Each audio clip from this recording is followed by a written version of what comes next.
What's at stake in Ethiopia's elections? The governing party is seeking to cement its power, but in a country embroiled in conflicts and deeply fragmented, will this vote solve Ethiopia's many woes? And how are these elections viewed across the Horn of Africa? የአብይ አህመድ አሊን መንግስት በኢትዮጵያ ውስጥ በጉጉት የሚጠበቅ ምርጫ እያካሄደ ነው ብሎ የሚዘግብ አንድም የዓለም ሚዲያ የለም። የምርጫ ዲሞክራሲን ለዓለም ያስተዋወቁት ሀገራት መገናኛ ብዙሃን በጠቅላላ ሰሞኑን በተከታታይ የሚያወጡት ዘገባ ሁሉ በይዘቱ አንድ አይነት ነው። በኢትዮጵያ ውስጥ አንድ አስመሳይ ምርጫ እየተካሄደ ነው፣ ሊካሄድ ነው የሚል።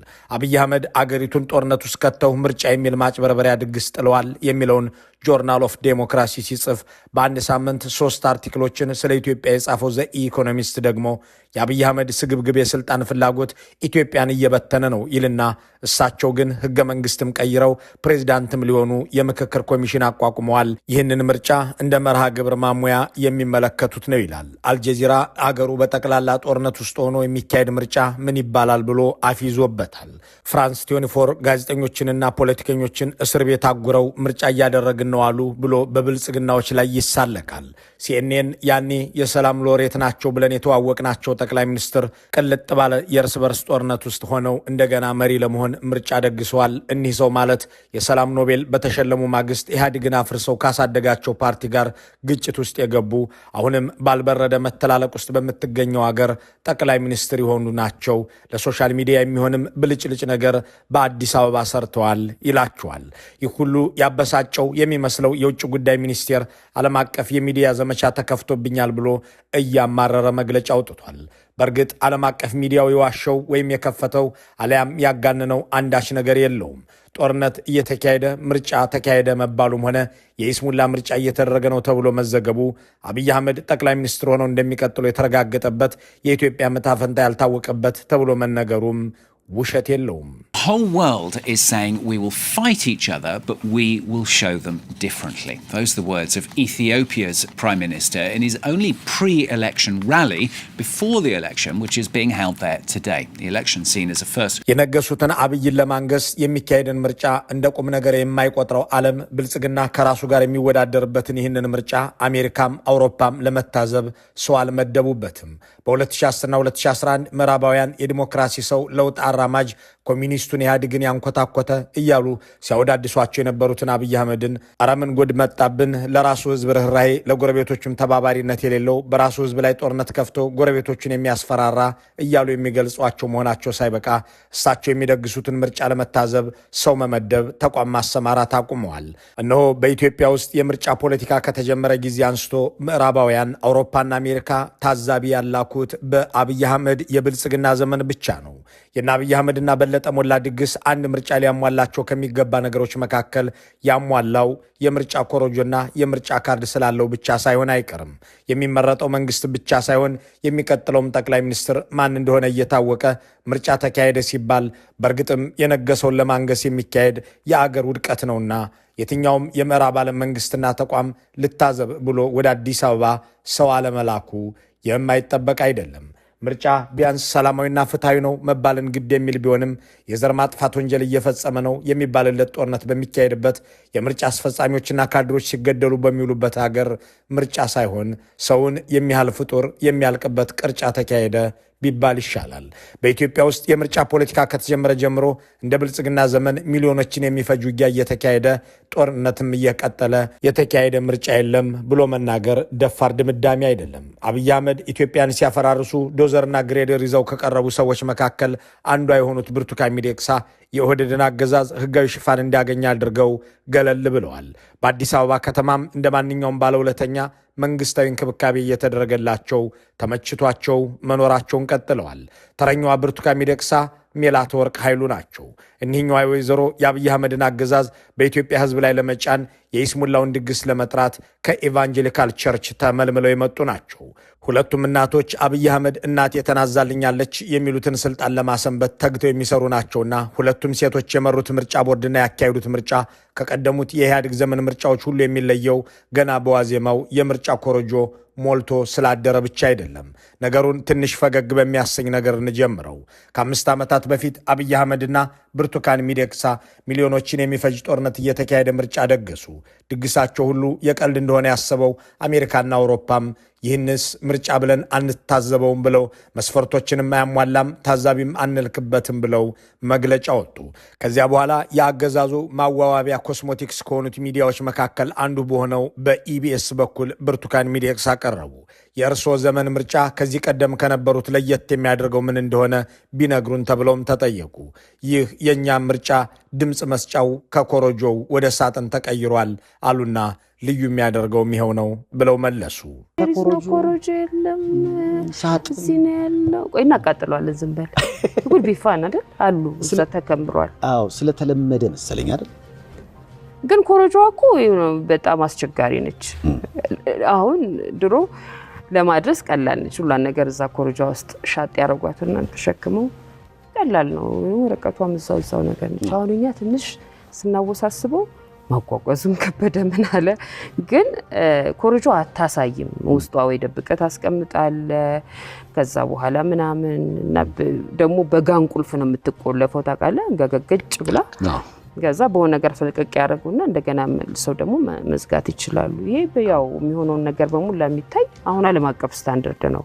ብርቱካን ይህንን ከማለት ውጪ የእሳቸው ዘመን ምርጫ በምን እንደሚለይ መናገር አልቻሉም። የኔ ዘመን ምርጫ ህገወጡ ጉባኤ እንኳን ያላደረገው ብልጽግና ሰው ገድሎና ጦርነት አውጆ ህገ መንግስትም ጥሶ ስልጣን የሚይዝበት ስለሆነ ነው ይላሉም ተብሎ አይጠበቅም። ይሁን እንጂ እነዚህ ብርቱካን ሚደቅሳ ሆኑ ሜላትወርቅ ኃይሉ የመሯቸው ምርጫ ቦርዶች ከእነሱ በፊት ከነበሩት ምርጫ ቦርዶች ሁሉ የተለዩ ናቸው። መንግስት የሰው ቅርጫ እያደረገ እነሱ ምርጫ እያሉ የሚደግሱት እነዚህ ሁለት ሴቶች አንድን ግለሰብ እየተቀያየሩ ጠቅላይ ሚኒስትር ያደረጉ ከመሆናቸው በተጨማሪ ለየት የሚያደርጋቸውም ዝርዝር ጉዳይ አለ። ብርቱካን 48000 የምርጫ ጣቢያዎች እንዳሉና በእነዚህ ጣቢያዎች መራጭ ተመዝግቦ ድምፅ እንደሚሰጥ ሲገልጹ ከርመው ነበር። ይሁን እንጂ ከቦርዱ ዕውቅና ውጪ 79 የምርጫ ጣቢያዎች በአዲስ አበባ ተከፍተው የመምረጫ ካርድ ሲያድሉ እንደነበር በወቅቱ ይፋ ተደርጓል። ይህንን ያለው ራሱ የብርቱካን ሚደቅሳ ምርጫ ቦርድ ነበር። ይህ የሆነው ደግሞ የተሻለ የጸጥታና ደህንነት ቁጥጥር አለበት ተብሎ በሚታሰበው የአገሪቱ ዋና ከተማ አዲስ አበባ ላይ ነበር። እነዚህን 79 የምርጫ ጣቢያዎች ማን ከፈታቸው? በእነዚህ የምርጫ ጣቢያዎች የተሰጡ የምርጫ ካርዶችስ እጣፈንታቸው ምንድን ነው የሚለው ሳይበራራ ወደ ድምፅ መስጠት እንዲገባ ያደረጉት ወይዘሪት ብርቱካን እንዲህ ያሉ ሐሰተኛ ጣቢያዎችንም ከፍተው አብይ አህመድን ጠቅላይ ሚኒስትር አድርገው ገለል ብለዋል። በመሃል አዲስ አበባ ከዚያ በፊት በነበሩት ምርጫዎች እንዲህ ያለ ህገወጥ ድርጊት አጋጥሞ አለማወቁ የብርቱካን ምርጫን ለየት የሚያደርግ ክስተት ሆኖ ሊቆጠር ይችላል። የግል ተወዳዳሪን እንጂ የግል ምርጫ ጣቢያን የማያቋቁመው የአገሪቱ የምርጫ ህግ በብርቱካን ዘመን 79 የግል ምርጫ ጣቢያዎች ያስተናገደ በመሆኑ ለየት ያደርገዋል። ወይዘሪት ብርቱካንን የተኩት ወይዘሮ መላትወርቅ ይሄኛውን የብርቱካንን ሌጋሲ ስለማስቀጠላቸው የተናገሩት ነገር የለም። የአብይ አህመድ ንግስናን ለማዝለቅ የግል ምርጫ ጣቢያዎች ያቋቋሙ ስለመሆናቸው አልታወቀም። ከ1987 ዓ.ም ጀምሮ ኢትዮጵያ በኢፌዴሪ ህገ መንግስት መሰረት ምርጫ ስታካሄድ ቆይታለች። በእነዚህ ምርጫዎችም ውስጥ በብሔራዊ ምርጫ ቦርድ የተመዘገቡ ሁሉም ፓርቲዎች ወደ ውድድር ይገባሉ።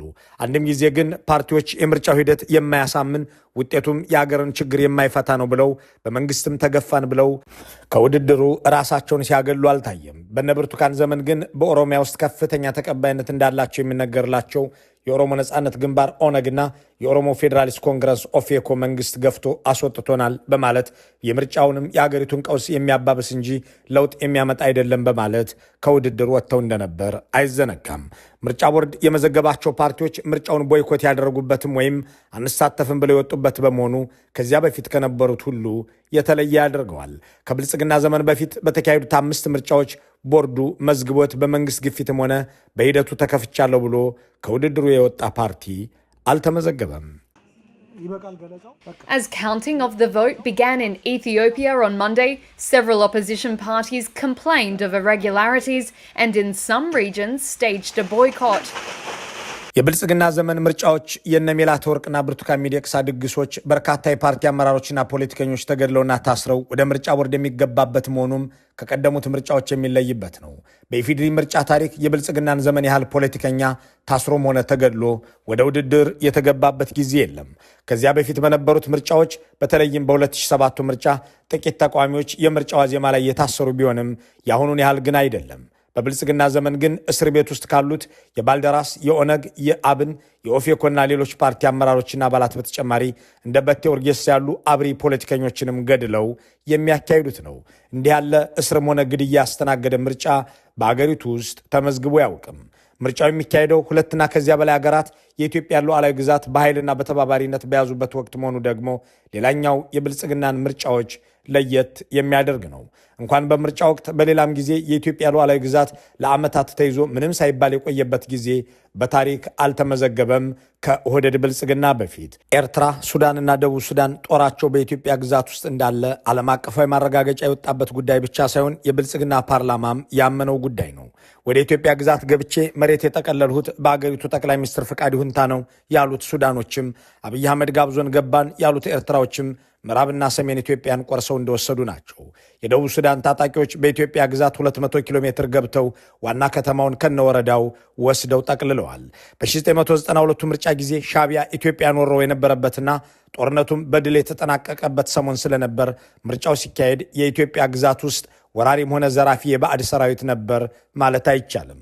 ከእነዚህ ወራሪዎችና የውጭ ሰራዊቶች ድፍረት በተጨማሪም አያሌ ድርጅቶች መንግስትን በጠመንጃ አንስተው የሚፋለሙበት ወቅት የሚካሄድ መሆኑም የብልጽግናን ምርጫ ለየት ያደርገዋል። 10 የሚደርስ ታጣቂ ድርጅት በኢትዮጵያ ግዛት ውስጥ መንግስትን እየተዋጉ ባለበት ወቅት የተደረገ የምርጫ ዘመንም ስላልነበር የብርቱካንና የሜላትወርቅ ምርጫን ለየት የሚያደርግ ሌላ ሆነት ሆኖ ሊጠቀስ ይችላል። ኤታማዦር ሹሙም የሚሉት ይሄንኑ ነው። ምርጫውን ሊያደናቅፉ በ17ና 10 ቦታዎች ተተኮሰብን፣ ምርጫችንን ሊያደናቅፉ ወዘተ ይላሉ። ጆሮ ከልክሏል። ለጽምዶ ለታሪካዊ ጠላት ተላላኪ ጆሮ ከልክሏል። ተሰብስበው እቅድ አውጥተው ኦሪንቴሽን ሰጥተው ወደ ሰሜን ወሎና ወደ ዋግ በመግባት ሊያደናቅፉ ሞክረዋል።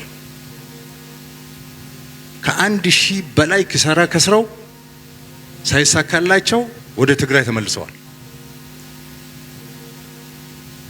በኦሮሚያ 17 ቦታዎች እንደዛ ሞክረዋል። በአማራ ከ10 ቦታ በላይ ዋግና ወሎን ሳይጨምር ከ10 ቦታ በላይ ሞክረዋል። ሰጥበት ዕለት ነው። ብልጽግና የምርጫ ድምፅ እንዲሰጥ የሚያደርገው በዕለተ ሰኞ ነው። ይህ እስካሁን ያልታየ ነበር። በ1987 ዓ.ም የተካሄደው የመጀመሪያው ምርጫ ድምፅ የተሰጠው ሚያዝያ 29 በዕለተ እሁድ ነበር። የ1992 ደግሞ በተመሳሳይ ዕለቱ እሁድ ሆኖ ግንቦት 6 ነበር ድምፅ የተሰጠው። የ1997ቱም እንዲሁ በዕለተ እሁድ ግንቦት 7 የተካሄደ ነበር። የ2002ቱ በግንቦት 15 ቀን በዕለተ እሁድ ሲሆን የ2007ቱ አምስተኛው ምርጫ ደግሞ በተመሳሳይ በዕለተ እሁድ ግንቦት 16 የተካሄደ ነበር። ይህ የሚያሳየው ምርጫዎቹ የተካሄዱት በእረፍት ቀን መሆኑን ነው። ቀኑ እሁድ የሚሆንበትን ምክንያት ወደ ምርጫ ጣቢያዎች የሚሄደውን ድምፅ ሰጪ እንዲበዛ ያደርገዋል ከሚል መነሻ እንደሆነ ሲገለጽ ነበር። የብልጽግናዎች ምርጫ ግን እንዲካሄድ የተወሰነው በዕለተ ሰኞ ነው። ከ5 ዓመታት በፊት በዕለተ ሰኞ ሰኔ 14 ቀን፣ ዘንድሮ ደግሞ ሰኞ 24 ግንቦት ሆኗል። ቀኑ የሥራ ቀን ሆኖ እያለ ለምን ድምፅ መስጫ እንደሆን ተመረጠ የሚለውን ምክንያት ያብራራ የመንግስትም ሆነ የቦርዱ ሹመኛ የለም። እንዳም ሆኖ በዚህ ምርጫ ቀን ሰዎች ወደ ሥራ እንዳይገቡ ተወስኗል። የዩኒቨርሲቲ ተማሪዎች ተበትነዋል። ከ5 ዓመት በፊት ይህንን መመሪያ በፌስቡክ ጽፈው ያሰራጩት ጠቅላይ ሚኒስትሩ ነበሩ። እሳቸው ይህንን ማድረግ ይችላሉ ወይ ብለን የጠየቅነው አንድ የሕግ ባለሙያ አይችሉም ሲል ባጭሩ መልሶልናል። ጉዳዩን ሲያብራራውም እሳቸው የአገሪቱ ጠቅላይ ሚኒስትር ቢሆኑም ሰራተኛውን በተመለከተ መመሪያ ሊያወጡ የሚችሉት ለፌዴራል መንግስት ሰራተኞች ብቻ ነው። የክልል መንግስታት ሰራተኞችን ግን እንደዚያ ማድረግ አይችሉም ይልና ቀድሞ ነገር እንዲህ ያለ ፕሬዚዳንታዊ የሚመስል ትዕዛዝ የመስጠት ህጋዊ ስልጣን የላቸውም። የአገሪቱን የሥራና ብሔራዊ በዓላት የሚወስነው ፓርላማው እንጂ እሳቸው አይደሉም በማለት ቀኑ በምርጫው ላይ የማይሳተፉም ሰዎች የሲቪል ሰርቪስ አገልግሎት እንዳያገኙ ትዕዛዝ መስጠታቸው ከተሰጣቸው የስልጣን ክልል ውጭ መጠቀማቸውን ያሳያል። ለነገሩ እሳቸው የትኛውን ህግ አክብረው ያውቃሉ ብሎ ሐሳቡን ይደመድማል። በኢትዮጵያ ምርጫ ፖለቲካ ውስጥ በመሳተፍ ስማቸው ከሚታወቅ አሸንፈውን ፓርላማ ገብተው ከሚያውቁ ፖለቲከኞች መካከል አንዱ የሆኑት መረራ ጉዲና ሰሞኑን የተናገሩት የብልጽግናን ምርጫዎች ከቀደሙት ሁሉ በምን እንደሚለይ የበለጠ ያስረዳልናል። ኦፊኮቲ አምቦ 100 ኪሎ ሜትር ዲፕ አምቦ ደጉዲ ሲቲ ሱሉልታ ደርቤ nama 10 nama 20 walitti qabee dubbisuu erga hin dandeenye አምቦ ኮመቶ ምናምን ኪሎ ሜትር ነው ከአዲስ አበባ። ሱሉልታ ላይ አሊያም አምቦ ላይ አሳድጎኝ ወደ ፖለቲካ ማምጥቶኝ 10 ወይንም 20 ሰው ሰብስቤ ማነጋገር ካልቻሉ ምን አድርጌ ነው ቅስቀሳን የማከናውነው? እመረጣለሁ ሲምለው ህይወታችሁን አስይዛችሁ አሊያም ነፍሳችሁን አስይዛችሁ ተወዳደሩ እየተባለ ያለው ሰው ምን ሊያደርግ ይችላል? በኦሮሚያ አመራሩን ማለት ማዕከላዊ ኮሚቴያችንን ጠርተን ምን ይሻላል ብለን መከርንበት። ግን አሁን ባለው ነባራዊ ሁኔታ የት መድረስ ይቻላል? የሰላም ጦቱን እንኳንኛ መንግስትም ያውቋል። አሁን የቸገረን እኮ በሰላም ተረጋግቶ መኖር ነው። ያ ሲሆን ስለ ኢኮኖሚ፣ ስለ ዲሞክራሲ ስርዓት ግንባታም እያልን እንቀጥላለን። እኛ ራሳችንን እየዋሸን ነው ወይንስ ማንን እየዋሸን ነው የምንቀጥለው? ተመልከቱ። የምርጫ ተቋማትም 100% የብልጽግና መንግስት ንብረት በሆኑበት ያለ እነርሱ ይሁንታ ምርጫ ማሸነፍስ ይቻላልንም? ዲናግዴ ዱጋቴ የብልጽግናን ምርጫ የምዕራቡ ዓለም የዲሞክራሲ ኃይሎች ታዛቢ ያላኩበት በመሆኑም ከስካውኖቹ ምርጫዎች ሁሉ የተለየ ያደርገዋል። የነብርቱካንና ሜላትወርቅን ምርጫ የአውሮፓ ህብረትና የአሜሪካ መንግስት የናቁት የሀገሪቱን ችግር የማይፈታ የዲሞክራሲን ቅደም ተከተሎች ያልተከተለ ዓለም አቀፍ የምርጫ መመዘኛዎችን ያላሟላ ወዘተ ብለው ያጣጣሉት መሆኑ የዘንድሮን ምርጫ ልዩ ያደርገዋል። የአሜሪካ የሴኔት አባላት 6ኛው የኢትዮጵያ ሀገራዊ ምርጫ የምርጫ ዲሞክራሲያዊነት መመዘኛን የማያሟላ ነው በማለት አጣጥለውት ነበር። የአሜሪካ መንግስት በወቅቱ በስቴት ዲፓርትመንት በኩል ባወጣው መግለጫ ምርጫውን በሆነ አጋጣሚ እንዳገኛችሁት መለማመጃ ቁጠሩት እንጂ የፖለቲካ ቀውስ ውስጥ ያለችውን ሀገራችሁን አያድንላችሁም በማለት የነብርቱካንን ድግስ አጣጥሎት ነበር። የአውሮፓ ህብረትም ምርጫውን ለመታዘብ ያስቀመጡትን ቅድመ ሁኔታ የኢትዮጵያ መንግስት አልተባበረኝም በማለት ታዛቢ ያልክበትም ብሎ ለመጀመሪያ ጊዜ ሳይታዘበው የቀረበ መሆኑ የብልጽግና ምርጫን ከኢህአዴግ ዘመን ምርጫዎች ለየት ያደርገዋል። አሜሪካና አውሮፓ አንታዘበውም ይሄስ ምርጫ አይባልም ብሎ የጣሉትን ነብርቱካን ሚደቅሳ አብይን አንግሰው አጠናቀውበታል። ዘንድሮም እነዚሁ የዲሞክራሲ ኃይሎች የነ ሜላትወርቅ ኃይሉን ምርጫ ከቁም ነገር ቆጥረው ሊታዘቡት አልሄዱም።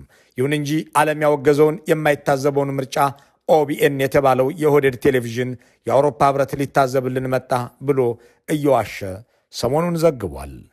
ሰነደ ደርቤ ፍለኖ ቢያለሳ መርሳ ቶርበፋ ጫምሳ ዲግደም ያፈሩ ገገፈሙ ከናዳፍ ታጀብዶኒ ብየ ኬሳ ከም ብየ አላሌ ሃላን አዳባኒ ከንሳንጀራ ታጀብዶታ ብየ አላራ ኢጋድራ ኒ አርገሙ ፍለኖ ቢያለሳ ኢትዮጵያ አካን አከሳን ታጀበን ኤዩራ ገምታ አፍሪካራ ሰነደ ደርቤ ገምታ አውሮፓራ ይወጥ የብልጽግና ምርጫዎች የነብርቱካንና ሜላትወርቅ ድግሶች በተለያዩ አካባቢዎችና በበርካታ የምርጫ ክልሎች የማይካሄድ መሆኑም ሌላኛው ልዩ የሚያደርገው አጋጣሚ ነው። ትግራይ፣ ሐረርና ሶማሌ ክልሎች በብርቱካን ዘመን ምርጫ አልተካሄደባቸውም። ዘንድሮም በተለያዩ የአገሪቱ አካባቢዎች በበርካታ የኦሮሚያና የአማራ ክልሎች እንዲሁም በትግራይ ክልል ምርጫ አይካሄድም። በብርቱካን ምርጫ ላይ ከ10 የፌዴሬሽኑ አባላት 1/3 የሚሆኑት ድምፅ የማይሰጡበት ሆኖ አልፏል። የሜላትወርቅ ምርጫ ደግሞ ታጣቂ ኃይሎች ሁሉ አታካሄዱትም ብለው በአማራና ኦሮሚያ ክልሎች እርምጃ መውሰድ መጀመራቸውን ገልጸዋል። በብርቱካንም በሜላትወርቅም ዘመን የምርጫ ድግስ ሲደገስ ይህንን የምርጫ ስርዓት የፈጠረው የትግራይ ክልል አልተሳተፈም። በብርቱካን ዘመን በአጠቃላይ 102 የምርጫ ክልሎች ድምፅ አልተሰጠባቸውም ነበር። ይህ ማለት ከ5ቱ የምርጫ ክልሎች ቢያንስ አንዱ ምርጫ አልተካሄደበትም ማለት ነበር። በብርቱካን ሚደቅሳ ዘመን ከመራጮች ቀድመው እጩዎችም ተመዝግበው አስገርመው ነበር። ይህም የብልጽግናዎችን ምርጫ ልዩ የሚያደርግ ሌላ ክስተት ሆኖ አልፏል። አንድ ሰው ለመራጭነት ካልበቃ ለእጩነት እንደማይበቃ የታወቀና ለዚህም ሲባል በቅድሚያ ግለሰቡ ለእጩነት በሚቀርብበት አሰራር መኖር እንዳለበት የተረጋገጠ ነው።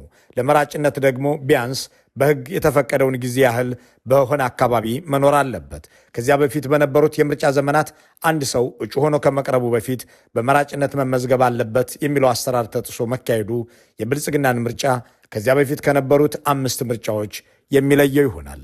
አብይ አህመድን ጠቅላይ ሚኒስትር ለማድረግ ብቻ ሳይሆን በቀጣይ ፕሬዚዳንት እንዲሆኑ መሰረት እየጣለ ያለው የነ ሜላትወርቅ ድግስም እንዲህ ያሉ ጎምዛዛ እውነቶች የተጫኑት ሆኖ ቀጥሎ ውሏል። መልካሙን ሁሉ በመመኘት በዚሁ እንሰናበታለን።